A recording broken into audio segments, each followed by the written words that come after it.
10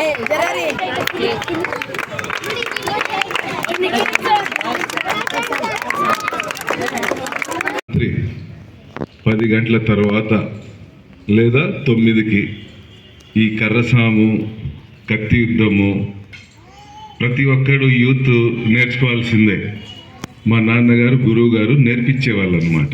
first 5 రౌండ్లు గీస్తారు, 1, 2 Olympics రింగుల్లాగా, మధ్యలో ఒక రింగ్, 2 ఇటు 2 అటు, మధ్యలో 1 అడుగులు నేర్పిస్తారు. ఈ గేమ్కి ఫస్ట్ అడుగులు చాలా ఇంపార్టెంట్. ఆ అడుగులు కరెక్ట్గా వేసిన తర్వాత కర్ర చేతికి ఇస్తారు. నిలబడి కర్ర తిప్పడం అలవాటు చేయాలి. ఇప్పుడు ఇందాక చేసిన ప్రతిదీ నేను చేశాను. అది రేకులది ఒకటి తిప్పలేదు, కానీ కత్తితో చేశాను, కర్రతో 2 కర్రలు తిప్పడము, తర్వాత కూర్చొని కింద మళ్ళీ పైన కూర్చొని కూడా చేసేవాడిని. తర్వాత ఫైట్ ఉంటుంది.